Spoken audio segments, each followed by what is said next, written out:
ಮಿತ್ರರೇ ನಮಸ್ಕಾರ. ಮಿತ್ರರೇ, ಇರಾನ್ ಮೇಲೆ ಇಸ್ರೇಲ್ ಮತ್ತು ಅಮೆರಿಕ ಮಾಡ್ತಾ ಇರುವಂತಹ ಯುದ್ಧ ಬಾಂಬು ಮತ್ತು ಬಂದೂಕುಗಳ ನಡುವೆ ಎಷ್ಟು ತೀವ್ರವಾಗಿ ನಡೀತಾ ಇದೆಯೋ ಅದಕ್ಕಿಂತಲೂ ತೀವ್ರವಾಗಿ ವಾಕ್ ಸಮರಗಳು ನಡೀತಾ ಇದೆ. ಒಂದು ಕಡೆ ಇರಾನ್ನ ನಾಯಕತ್ವ ಅಮೆರಿಕಾಗೆ ವಾರ್ನಿಂಗ್ ಮಾಡೋದು, ಟ್ರಂಪ್ ಅಂತೂ ದಿನಕ್ಕೆ 20-30 ಸ್ಟೇಟ್ಮೆಂಟ್ ಕೊಡುವಂತಹದ್ದು, ಅತ್ತ ಕಡೆಯಲ್ಲಿ ಇಸ್ರೇಲ್ ನಾವೇನು ಕಮ್ಮಿ ಇಲ್ಲ ಅಂತ ನೆತನ್ಯಾಹು ಕೂಡ ಪದೇ ಪದೇ ಇರಾನ್ಗೆ ಎಚ್ಚರಿಕೆ ಕೊಡೋದು, ಇದೆಲ್ಲವೂ ಕೂಡ ಆಗ್ತಾ ಇದೆ. ಯಾಕೆ ಕೇಳಿದ್ರೆ ನಾವು ಗೆದ್ದಿದ್ದೀವಿ ಅಂತ ತೋರಿಸ್ಕೊಳ್ಬೇಕಲ್ಲ. ಹೀಗಾಗಿ ಸೇನೆ ಯುದ್ಧ ಮಾಡ್ತಾ ಇದ್ರೂ ಕೂಡ ನಾಯಕರ ಬಾಯಿ ಚಪಲ ಮಾತ್ರ ನಿಲ್ತಾ ಇಲ್ಲ. ಮಿತ್ರರೇ, ಯಾಕೆ ಈ ಪೀಠಿಕೆ ಹಾಕದೆ ಅಂತಂದ್ರೆ, ಇರಾನ್ ಮತ್ತು ಅಮೆರಿಕದ ನಡುವೆ ನಡೀತಾ ಇರುವಂತಹ ಈ ಯುದ್ಧ ಮುಂದೇನಾಗುತ್ತೆ, ಯಾವ ರೂಪದಲ್ಲಿ ಎಂಡ್ ಆಗಬಹುದು ಅಥವಾ ಕಂಟಿನ್ಯೂ ಆಗಬಹುದು, ಇದರ ಬಗ್ಗೆ ಇಡೀ ಜಗತ್ತಿಗೆ ಪ್ರಶ್ನೆ ಇದೆಯಲ್ಲ. ಈ ಸಂದರ್ಭದಲ್ಲಿ ಇರಾನ್ ಹಾಕದಂತಹ ಒಂದು ಧಮ್ಕಿ ಈಗ ಅಮೆರಿಕವನ್ನು ಬ್ಯಾಕ್ ಫುಟ್ಗೆ ತಳ್ಳಿದೆ. ಟ್ರಂಪ್ ಸ್ವಲ್ಪ ಯೋಚನೆ ಮಾಡೋದಕ್ಕೆ ಶುರು ಮಾಡಿದ್ದಾರೆ. ಟ್ರಂಪ್ ಅಂತ ಹುಂಬನಿಗೂ ಕೂಡ ಸ್ವಲ್ಪ ತಲೆಯಲ್ಲಿ ಹುಳ ಬಿಟ್ಟ ಹಾಗಾಗಿದೆ. ಇರಾನ್ ಅಂತಹದೊಂದು ಧಮ್ಕಿಯನ್ನು ಹಾಕಿದೆ. ಮಿತ್ರರೇ, ಈ ಯುದ್ಧದಲ್ಲಿ ಇದು ತೀರಾ ಮಹತ್ವದ ಘಟ್ಟ. ಇದರ ಬಗ್ಗೆ ನಾನು ಈ ವಿಡಿಯೋದಲ್ಲಿ ಸ್ವಲ್ಪ ಡೀಟೇಲ್ ಆಗಿ ತಿಳಿಸ್ಕೊಡ್ತೀನಿ. ಎರಡನೆಯದಾಗಿ, ಭಾರತಕ್ಕೆ ಇರಾನ್ನಿಂದ ಒಂದು ಅಶ್ಯೂರೆನ್ಸ್ ಸಿಕ್ಕಿದೆ ಹೀಗಂತ ಒಂದು ಸುದ್ದಿ ಬರ್ತಾ ಇದೆ. 20 ಟ್ಯಾಂಕರ್ಗಳನ್ನು ಹರ್ಮೋಸ್ ಜಲಸಂಧಿಯಲ್ಲಿ ಸೇಫ್ ಆಗಿ ಪಾಸ್ ಮಾಡೋದಕ್ಕೆ ಇರಾನ್ ಒಪ್ಪಿಗೆಯನ್ನು ಸೂಚಿಸಿದೆ. ಆ ರೀತಿಯಾದಂತಹ ಸುದ್ದಿಗಳು ಕೂಡ ಇದಾವೆ. ಪ್ರಧಾನಿ ನರೇಂದ್ರ ಮೋದಿ ಅವರು ಇರಾನ್ನ ಅಧ್ಯಕ್ಷ ಪೆಜೆಶ್ಕಿಯಾನ್ ಜೊತೆಗೆ ಯುದ್ಧ ಆರಂಭವಾದ ಬಳಿಕ ಮೊದಲ ಬಾರಿಗೆ ಮಾತನಾಡಿದ್ದಾರೆ. ಆ ಮಾತುಕತೆಯ ಬಗ್ಗೆಯೂ ಕೂಡ ಈ ವಿಡಿಯೋದಲ್ಲೇ ನಿಮಗೆ ತಿಳಿಸ್ಕೊಡುವಂತಹ ಪ್ರಯತ್ನ ಮಾಡ್ತೀನಿ. ನೀವು ಈ ವಿಡಿಯೋನ ಕೊನೆವರೆಗೂ ಮಿಸ್ ಮಾಡದೆ ನೋಡಿ. ಮಿತ್ರರೇ, ಈ ಹಿಂದಿನ ವಿಡಿಯೋದಲ್ಲಿ ನಿಮಗೆ ನಾನು ಟ್ರಂಪ್ ಒಂದು ಧಮ್ಕಿ ಹಾಕಿದ್ದು, ಅದಕ್ಕೆ ಇರಾನ್ನ ಪ್ರತಿಕ್ರಿಯೆಯ ಬಗ್ಗೆ ಚಿಕ್ಕದಾಗಿ ಹೇಳಿದ್ದೆ. ಅದೇನು ಕೇಳಿದ್ರೆ, ಟ್ರಂಪ್ ಕಳೆದ ಬುಧವಾರ ಮಾರ್ಚ್ 11ರಂದು ಇರಾನ್ಗೆ ಒಂದು ಧಮ್ಕಿ ಹಾಕಿದ್ರು. ನಾವು ಮನಸ್ಸು ಮಾಡಿದ್ದೆ ಆದರೆ ಇಡೀ ಇರಾನನ್ನ ಕತ್ತಲಲ್ಲಿ ಮುಳುಗಿಸ್ತೀವಿ. ಕೇವಲ 1 ಗಂಟೆ ಸಾಕು, ಇಡೀ ಇರಾನ್ನ ವಿದ್ಯುತ್ ಶಕ್ತಿಯನ್ನ ನಾವು ನಾಮಾವಶೇಷ ಮಾಡ್ತೀವಿ. ಇರಾನ್ನ ಸೆಂಟ್ರಲ್ ಎಲೆಕ್ಟ್ರಿಕ್ ಗ್ರಿಡ್ಗೆ ನಾವು ಹೊಡಿತೀವಿ. ಆ ಸಾಮರ್ಥ್ಯ ನಮಗಿದೆ. 1 ಗಂಟೆ ಸಾಕು ಅಂತ ಟ್ರಂಪ್ ಕೊಚ್ಕೊಂಡಿದ್ರು.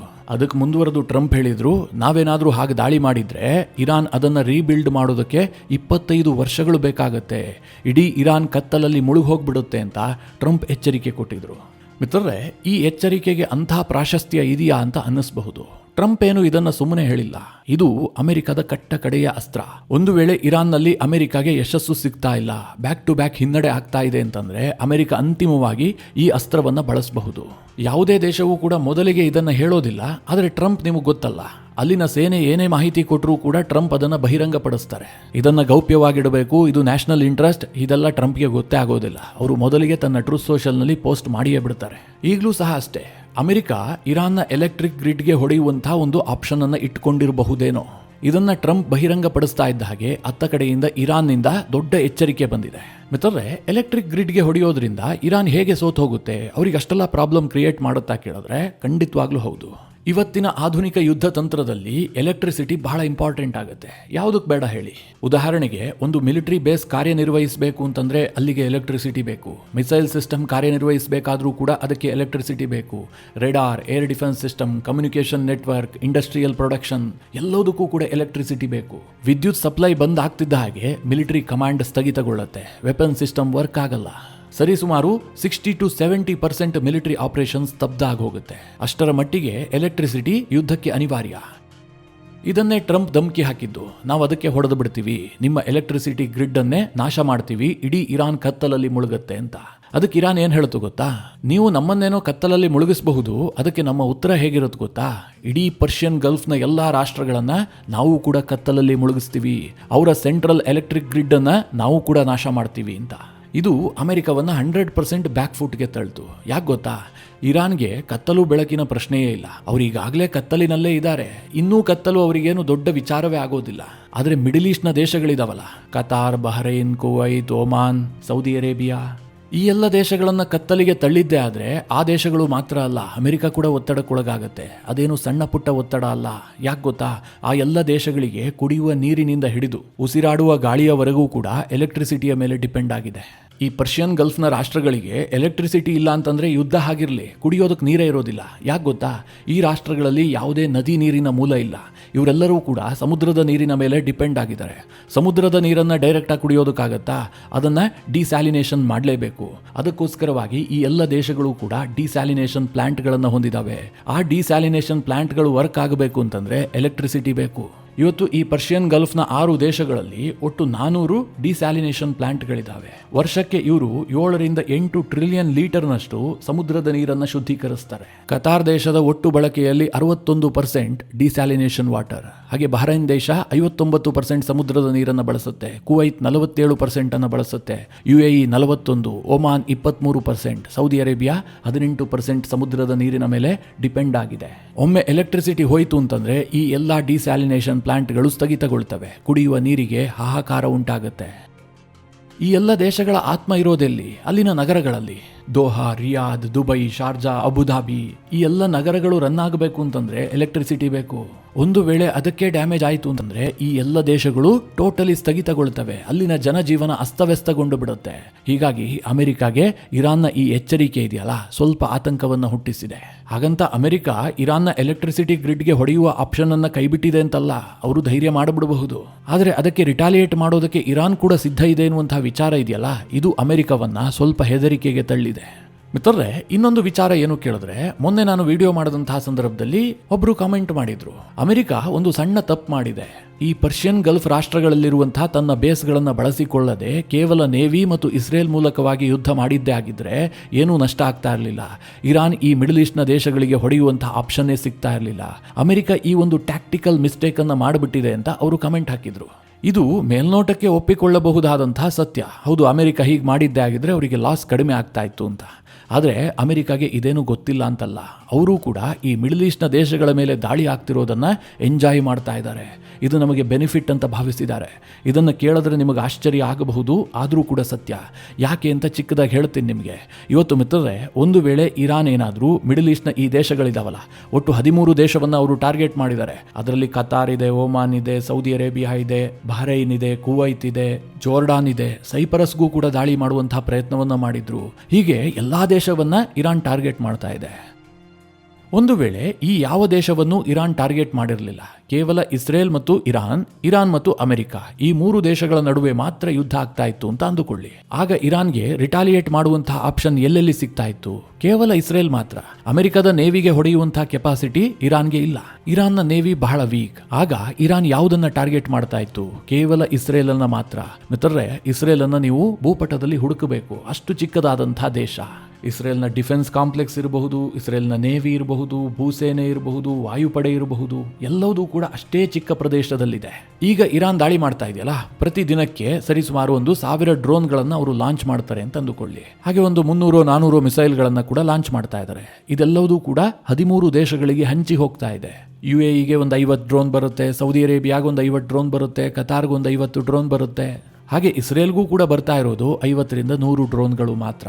ಒಂದು ವೇಳೆ ಈ ಎಲ್ಲ ದೇಶಗಳಿಗೆ ಟಾರ್ಗೆಟ್ ಮಾಡದೆ ಇರಾನ್ ಕೇವಲ ಇಸ್ರೇಲ್ ಅನ್ನು ಟಾರ್ಗೆಟ್ ಮಾಡಿದ್ದೆ ಆದರೆ ಪ್ರತಿನಿತ್ಯ ಇರಾನ್ ದಾಳಿಗೆ ಬಳಸ್ತಾ ಇರುವಂತಹ 1000ಕ್ಕೂ ಹೆಚ್ಚು ಡ್ರೋನ್ಗಳು ಹಾಗೆ 300-400 ಮಿಸೈಲ್ಗಳು ಕೇವಲ ಇಸ್ರೇಲ್ ಅನ್ನು ಟಾರ್ಗೆಟ್ ಮಾಡ್ತಾ ಇದ್ವು.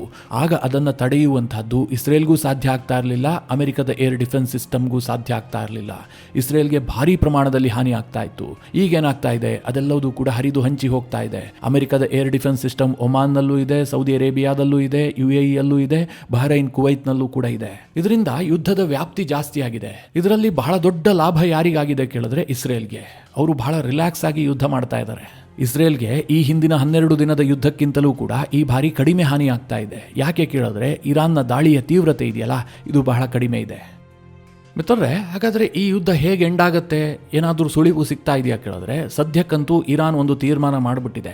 ಅಟ್ ಎನಿ ಕಾಸ್ಟ್ ಈ ರೆಜಿಮನ್ನು ಸರ್ವೈವಲ್ ಮಾಡಿಕೊಳ್ಳಲೇಬೇಕು, ಅದನ್ನು ಬಿಟ್ಟು ಕೊಡಬಾರ್ದು ಅಂತ. ಹೀಗಾಗಿ ಅವರಿಗೆ ಎಷ್ಟು ಹಾನಿ ಆಗುತ್ತೋ ಅವರ ಕಡೆಯ ಉಸಿರಿರುವವರೆಗೂ ಕೂಡ ಅವರು ಹಾನಿ ಮಾಡೋದಕ್ಕೆ ಪ್ರಯತ್ನವನ್ನ ಮಾಡ್ತಲೇ ಇರ್ತಾರೆ. ನಿನ್ನೆಯೂ ಕೂಡ ಮಜ್ತಾಬಾ ಕಮೇನಿ ತನ್ನ ಮೊದಲ ಸಂದೇಶದಲ್ಲಿ ಏನು ಹೇಳಿದಾನೆ?